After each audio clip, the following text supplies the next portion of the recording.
नमस्कार दोस्तों, मेरा नाम है गगन और स्वागत है आपका आज की इस वीडियो में जहां पे मेरे पास में है टाटा सिएरा। और इस वीडियो में हम स्वॉट एनालिसिस करेंगे टाटा सिएरा का, यानी कि स्ट्रेंथ क्या है, वीकनेस क्या है, अपॉर्चुनिटी और थ्रेट बेसिकली मींस कि किसको ले लेनी चाहिए और किसको जो है इस गाड़ी से दूर रहना चाहिए, हर उस चीज़ की बात करेंगे। बट मेरे पास में छोटा सा एक क्लैरिफिकेशन है जो हमने पहले वीडियो पोस्ट किया था, उसके लिए वो पहले दे देता हूँ मैं। ओके, तो क्लैरिफिकेशन एक्चुअली एक नहीं बट दो अलग अलग वीडियोस के भी हैं। जो इससे पिछली वीडियो थी जो एनए पेट्रोल के बारे में हमने लार्जली बनाई थी, जो कस्टमर की गाड़ी लेके हमने बनाई थी, उसमें एक डाउट था मुझे कि कस्टमर ने क्योंकि टायर और व्हील्स चेंज करवाए हुए हैं, उस वजह से जो है कुछ चीज़ें हैं जो मैं श्योरली नहीं बोल पाया था कि गाड़ी से रिलेटेड है। जिसमें एक पार्ट था कि वेवीनेस हल्की सी फील होती है हार्ड एक्सेलरेशन पे। एक चीज़ ये थी कि सस्पेंशन जो है वो थोड़े ज़्यादा जडर कर रहे थे, जब किसी बम्प के ऊपर निकलते थे ऐसा लगता था फ्रंट जो है फ्रंट में वजन कम है।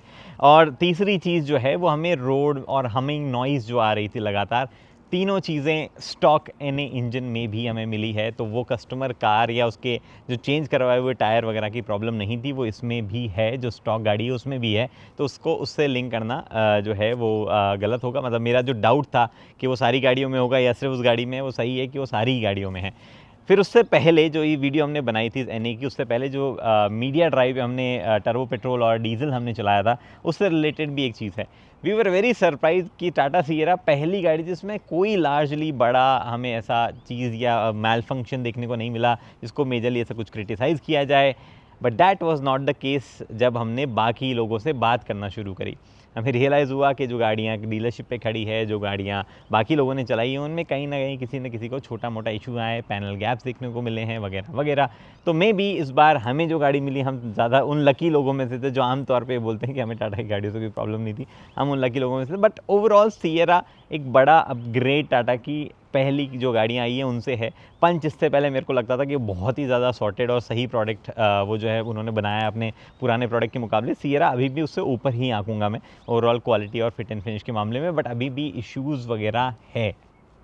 ओके, तो सबसे पहले बात करते हैं स्ट्रेंथ की कि गाड़ी की स्ट्रेंथ क्या क्या है। और टाटा की कोई भी गाड़ी फिलहाल उठा लो, उनकी सबसे बड़ी स्ट्रेंथ है सेफ्टी। सिएरा के साथ में भी वही सीन है, ये गाड़ी बढ़िया सेफ़ है, कोई इशू नहीं है। 5 स्टार वगैरह कहीं पे भी लाने हो ले आएगी, मुझे पता है।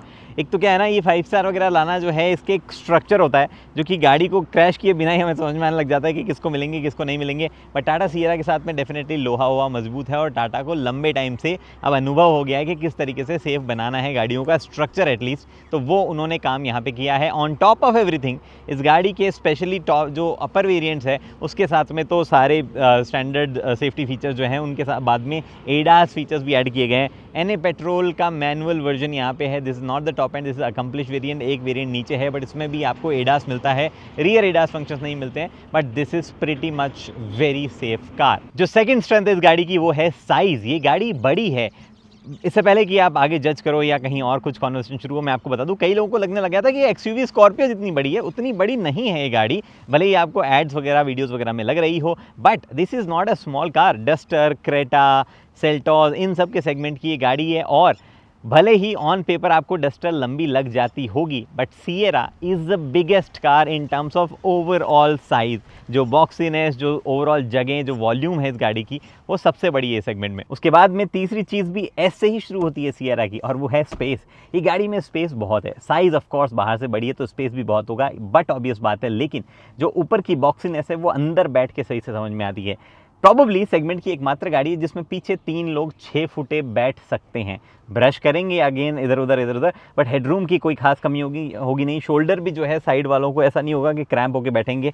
इनफैक्ट मैं ऐसे चौड़ा होकर बैठा हूँ, आगे वाली सीट मेरे हिसाब से एडजस्टेड है। यहाँ पे आर्मरेस्ट दी गई है, नीचे फ्लैट फ्लोर दिया गया है। अगर मैं बीच में भी आके बैठूँ मुझे कोई तकलीफ नहीं होने वाली है।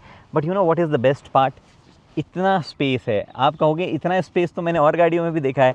ये स्पेस तब है जब फ्रंट वाली सीट जो है उसमें अगर मैं बैठूं तो this is all the way back. मतलब ऐसा चौड़ा होके बैठ रहा हूँ, मतलब सीट सबसे पीछे है, इससे पीछे जा नहीं सकती है। और अगर मैं कंफर्टेबल स्पेस बताऊँ आपको, तो मेरा कंफर्टेबल बैठने का तरीका प्रॉब्ली ये होगा। तो वहाँ पे लगभग इतना स्पेस और क्रिएट मैंने पीछे कर दिया है। That is a brilliant space. Boot space उसके बावजूद बचता है और काफ़ी बढ़िया बचता है। और फोर्थ चीज़ जो मुझे लगता है इस गाड़ी की स्ट्रेंथ में काउंट करेंगे वो है इसकी ब्रांडिंग और इसके लुक्स। सी अभी तो मैं लुक्स और आपके बीच में बैठा हूँ यहाँ पे, बट ओवरऑल इस गाड़ी की जितने भी आप बी रोल शॉट देखेंगे, जब भी हमने पहले शूट किया है, चाहे येलो कलर में देखो चाहे इस कलर में देखो, this car genuinely looks good. अब यहाँ पे कुछ कुछ एंगल्स है जहाँ पे गाड़ी थोड़ी ऑड शेप की लगती है, कुछ पार्ट्स है स्पेशली बी पिलर पे जो चीज़ की गई है, रियर से कुछ एंगल्स में थोड़ी सी अजीब लग सकती है। And I am not saying कि नहीं हर एंगल से ज़बरदस्त दिख रही है, इससे बेटर गाड़ी बनी ही नहीं है। ऑफ कोर्स पुरानी सियरा जो है वो अलग दिखती थी, वो बड़ी गाड़ी भी थी एंड ऑल दो sort of things, but overall looks इस गाड़ी के बढ़िया हैं। ये ओवर द टाइम आपको लगेगा कि हाँ ठीक है, मतलब इट्स नॉट पोलराइजिंग। दूसरी चीज़ ब्रांडिंग, सियरा की ब्रांडिंग बहुत स्ट्रॉन्ग है। वैसे तो जब टाटा ने कहा था legend is back, things like that, Tata Sierra अपने आप में जब थी तो इतनी बड़ी लेजेंड थी नहीं, उसके साथ में बड़े इश्यूज थे, बहुत सारी चीज़ें थी, but Sierra was still a very big name. Indian SUV market उस तरफ उस टाइम पे अगर रिकग्नाइज़ किया जाता था तो वो लार्जली अमेरिकन एसयूवीज़ को जो थोड़ा बहुत ऐसा लुक्स वगैरह के मामले में इंडिया में बना कोई पा रहा था तो टाटा थी सफारी और सियरा के साथ में, और वो ब्रांडिंग थोड़ी सी कोर अभी इंडिया जो है उसमें थोड़ी अभी भी स्ट्रॉन्ग है, और ये सियरा वो ब्रांडिंग कैरी करती है। तो ये चीज़ें अगेन स्ट्रेंथ में काउंट की जाएगी। पांचवी चीज़ फीचर्स और म्यूज़िक सिस्टम। ये गाड़ी फीचर से लोडेड है, इवन लोअर वेरिएंट में भी डिसेंट फीचर्स आते हैं, टॉप एंड वेरिएंट में तो लोडेड आती है। ये अकम्पलिश्ड वेरिएंट है और मुझे लगता है इसमें सिर्फ एक फीचर मिसिंग है, और वो इलेक्ट्रोक्रोमिक मिरर का नहीं होना। यहाँ पे जो ऐसा मैनुअल वाला मिरर देते हैं उसकी वजह से थोड़ा और लगती है, बट इसमें 2 स्क्रीन है, HUD है, सब कुछ है। टॉप एंड में फिर 3 स्क्रीन आ जाती है वगैरह वगैरह, उसकी मुझे ज़रूरत नहीं फील नहीं होती है, बट लार्जली इसकी फिट एंड फिनिश भी ठीक है। लोअर वेरिएंट में थोड़े फिट एंड फिनिश वगैरह को छोड़ दो, बट फीचर्स ना ऐसा कुछ मिसिंग टाइप नहीं फील होता है कि नहीं ये देखो ये मिस ही हो रहा है, अजीब सा ही है, ऐसा कुछ कहीं पे भी ये नहीं लगता है। And the best part is the music system. गजब म्यूज़िक सिस्टम है इस गाड़ी का, बहुत ही कमाल है, मज़ा आ जाता है गाने सुनने में, और ऐसा भी किसी एंगल पे नहीं लगता कि नहीं गाड़ी का अब ये शेप ऐसा है तो इस सीट पे बैठूं तो और लगता है, या वहाँ पे म्यूज़िक सही नहीं बजता है। इट्स जस्ट ब्रिलियंट, और ये देख के मैं सरप्राइज होता हूँ कई बार कि ये काम कैसे पॉसिबल हुआ है, क्योंकि अदरवाइज़ एक टाइम था जब म्यूज़िक सिस्टम ढंग का हम जो है 50, 60, 70 लाख रुपए की गाड़ियों में ही एक्सपेक्ट करते थे, और अगर आप बाहर से भी लगवाते थे ना तो वो गज़ब वाली क्वालिटी नहीं आ पाती थी। अब आती है भाई, क्वालिटी भी आ रही है यहाँ पे इनमें, और बहुत बढ़िया सिस्टम भी हो गए हैं। और बाहर से कितना ही आप लगवा लो, मे भी बेस ज़्यादा लगवा लोगे या कुछ और ज़्यादा लगवा लोगे, जो इवननेस और जो सूदिंग साउंड हर जगह से आती है वो इन्हीं सिस्टम के साथ में आती है, OEM ट्यून वाले सिस्टम के साथ में। And this is a very good music system. और फिर उसके बाद में एक और चीज़ है जो कि मुझे लगता है स्ट्रेंथ में काउंट कर देनी चाहिए, वो है इंजन ऑप्शन। ऑन पेपर इस गाड़ी में ऑलमोस्ट सारे ऑप्शन है। एक NA पेट्रोल है जो कि सेगमेंट में बहुत बिकता है, जो कि ये इंजन है। कम पावर देता है, थोड़ी सी साइज़ के हिसाब से और ज़्यादा कम होती है, बट है वो मैनुअल में भी है, वो ऑटोमेटिक में भी है। उसके बाद में आपको पेट्रोल में स्पेशली DCT गियर बॉक्स में ही, मैनुअल में नहीं मिलता है, टर्बो पेट्रोल भी मिल जाता है। वो लोअर वेरिएंट में नहीं आता है, वो टॉप 3 वेरिएंट्स में वो आता है, अवेलेबल है और आप ख़रीद सकते हो। अगर आप ज़्यादा रनिंग वाले बंदे हो तो आपके पास डीजल का भी ऑप्शन है, अगेन मैनुअल में, इनफैक्ट मैनुअल में वो सारे वेरिएंट में अवेलेबल है, और आप उसको ऑटोमेटिक में भी ले सकते हो। तो इंजन का स्प्रेड ठीक ठाक है, अभी भी कुछ चीज़ें बच गई है। ऑफ कोर्स आज के दौर में इंजन ऑप्शंस इतने हो गए हैं, इस सेगमेंट में तो सब आता है भाई, हाइब्रिड भी आता है, CNG भी आता है, टर्बो पेट्रोल भी आता है, NA पेट्रोल भी आता है, डीजल भी आता है। सारे एक ही गाड़ी में भले ही ना आते हो, बट आते हैं। यहाँ पे फ़िलहाल के लिए यही ऑप्शन अवेलेबल है, I think these are decent engine options. By the way, एक प्यारी स्ट्रेंथ इस गाड़ी की जो है वो राइड क्वालिटी है, तो इसीलिए मैं ड्राइव करते वक्त आपको बता रहा हूँ, गजब राइड क्वालिटी है इस गाड़ी की। मतलब ये इसके जो टायर्स ले लो, इस यहाँ पे 17 इंचेस पे, बट मैंने 19 वाले भी चलाए हुए हैं। ओवरऑल गाड़ी ग्लाइड करती हुई जाती है गड्ढों पे, इससे सस्पेंशन बहुत बढ़िया है, थोड़ा सा 19 के साथ फॉर्म लग रहा है कि 17 के साथ में तो एकदम मज़ेदार चीज़ है भाई। ऐसा गड्ढे ले लो, चाहे ये अपनी सड़कें जो अंडुलेशंस वाली हैं कैसी भी बनी हुई हैं, हर जगह ये गाड़ी ग्लाइड करती है, और सीट्स जो है वो भी एकदम कुशन सा सही प्रोवाइड करवाती है, तो उसकी वजह से ओवरऑल बहुत ही स्मूथ, बहुत ही मज़ेदार फ्लो जो है सीट्स वगैरह का है। That is one brilliant thing इस गाड़ी के बारे में, कि राइड क्वालिटी जो है वो कमाल रहने वाली है, गड्ढों वड्ढों में या कहीं पे भी आप चले जाओ, और वो आपको कभी भी किसी तरीके की तकलीफ नहीं देगी। Brilliant the way Tata does it, क्योंकि हर गाड़ी में उनकी राइड क्वालिटी जो है वो शानदार होती है। ये तो चलो मैं पूरा आपको काइंड ऑफ रोड पे चला के दिखा रहा हूँ, बट मैंने गड्ढों में भी टेस्ट करी है इसको, बढ़िया चलती है ये गाड़ी। एंड बाय द वे, इस गाड़ी की लाइट्स भी अच्छी है, मैंने अगर कहीं ढंग से मेंशन नहीं किया है पहले, तो लाइट्स अच्छी है इस गाड़ी की, मतलब जो लाइट का थ्रो है वो बहुत बढ़िया है। मैंने जो लोअर वेरिएंट चलाया है फ्रीक्वेंसी सेलेक्टिव डैम्पिंग वाला, उसमें एक चीज़ है, उसकी आगे बात करता हूँ। स्वॉट वाले सेक्शन में अब हम वीकनेसेस की बात करते हैं कि गाड़ी की कमज़ोरियाँ क्या है। सबसे पहली और सबसे बड़ी कमज़ोरी ऑलमोस्ट हर टाटा कार्स के साथ में भी है वो, और यहाँ पे भी है, वो है रिलायबिलिटी। वैसे तो सिएरा को आए हुए बहुत ज़्यादा टाइम नहीं हुआ है, और ये इंजन्स भी लार्जली नए हैं जो हमने देखे हैं। डीजल पहले आया करता था, बट बाकी दोनों इंजन थोड़े नए ही हैं। बट फिर भी ये गाड़ी जो है ऑलरेडी इंटरनेट पे इश्यूज़ जो हैं उसके सुनने को मिल रहे हैं। मैं अपने करीबी दोस्तों से इधर उधर भी सुन रहा हूँ कि इश्यूज़ आ रहे हैं। एंड रिलायबिलिटी टाटा का वैसे भी स्ट्रॉन्ग पॉइंट कभी रहा नहीं है, तो वो सारी चीज़ें एम्पलीफाई होके इस कंक्लूजन पे पहुंचाती है, this car again will not be a very reliable car. इस सेगमेंट में बिलीव मी, जो बाकी गाड़ियां मिल रही है ऑलमोस्ट सारी रिलायबिलिटी के मामले में बहुत बढ़िया है, कोई भी ऐसा खासा बड़ा इशू नहीं है। और उसके सामने जब आप इस गाड़ी को प्लेस करोगे तो वहाँ पे इशू आना शुरू होते हैं। 1.5 एनए इंजन जो है उसमें वार्निंग लाइट्स शुरू हो रही है, लो पावर है बहुत ज़्यादा, कुछ जगहों पे वाइब्रेशन है। 1.5 टर्बो चार्ज इंजन के साथ में कई गाड़ियाँ बंद हो रही है। इश्यूज़ मोस्टली डायरेक्टली इंजन से लिंक नहीं है, बट आ रहे हैं। उस गाड़ी में भी कहीं पे ट्रांसमिशन फेलियर की वार्निंग आ रही है, कहीं पे कुछ और छोटे मोटे इधर उधर इशूज़ सुनाई दे रहे हैं। डीजल के साथ में कई लोगों ने कंप्लेन करना शुरू कर दिया है। So there is no such option जो कि एकदम क्लीन रिलायबिलिटी या अच्छा रिलायबल अपने नेचर के लिए जाना जाए। तो ये इस गाड़ी की एक बड़ी प्रॉब्लम है। On top of engines of course बाकी चीज़ें जो है वो भी थोड़ी सी प्रॉब्लमेटिक है। इलेक्ट्रॉनिक्स वगैरह जो है उनके साथ में भी रिलायबिलिटी इश्यूज़ हैं।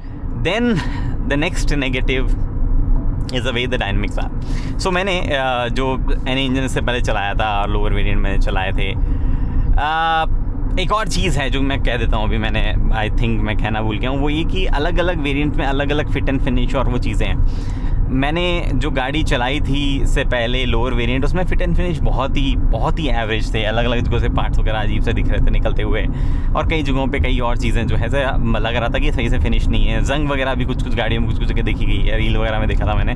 और ओनर्स ने रिपोर्ट किया उनकी गाड़ियों में ब्रेकडाउन वगैरह जो हुआ है वो सब। चलो अब एक अलग वेराइटी ऑफ प्रॉब्लम्स अलग जगह हो रही है, बट मेरी प्रॉब्लम ये है कि अलग अलग वेरिएंट के डायनामिक्स अलग अलग है। ये गाड़ी लोअर वेरिएंट में जिस तरीके से बिहेव कर रही थी कि सस्पेंशन में एक शडर टाइप चीज़ थी, और मुझे लगा कि चलो इस वाले टॉप एंड जो अकम्प्लिश वगैरह वेरिएंट है उनमें FDD आता है, फ्रीक्वेंसी डिपेंडेंट डैम्पिंग आता है, तो उसके हिसाब से जो है थोड़ा सा बिहेवियर में भी लोअर वेरिएंट का उतना बढ़िया था ही नहीं, इसी का होगा। बट वो एनए इंजन के साथ में इस वाली कार में भी है। एक बार किसी एक रंबल की जगह एक जो है ना एक वो येलो वाला स्पीड ब्रेक होता है उसके ऊपर जाती है ना, तो 2-3 बार ऐसे वॉलीबॉल जैसे ड्रिबलिंग करते हैं ना, वैसे वाली फीलिंग आती है कि ऐसा हो रहा है। तो वो, और इसकी डायनेमिक्स में भी उतना मज़ा नहीं आ रहा जितना 1.5 टर्बो या डीजल जब हम चलाए थे ऑटोमेटिक उसके साथ में आ रहा था। यहाँ पे वो डायनेमिक कैरेक्टर फील नहीं होता है। फील होती है कि भारी गाड़ी है, ये थोड़ी सी बॉडी रोल भी है, वो सब चीज़ें यहाँ पे फील हो रही है, जबकि वो अदरवाइज़ फील नहीं हो रही थी। तो ये अलग अलग वेरिएंट में अलग अलग टाइप की परफॉर्मेंस वाली चीज़ जो है वो भी एक बार की नेगेटिव में ही काउंट मेरे ख्याल से की जाएगी।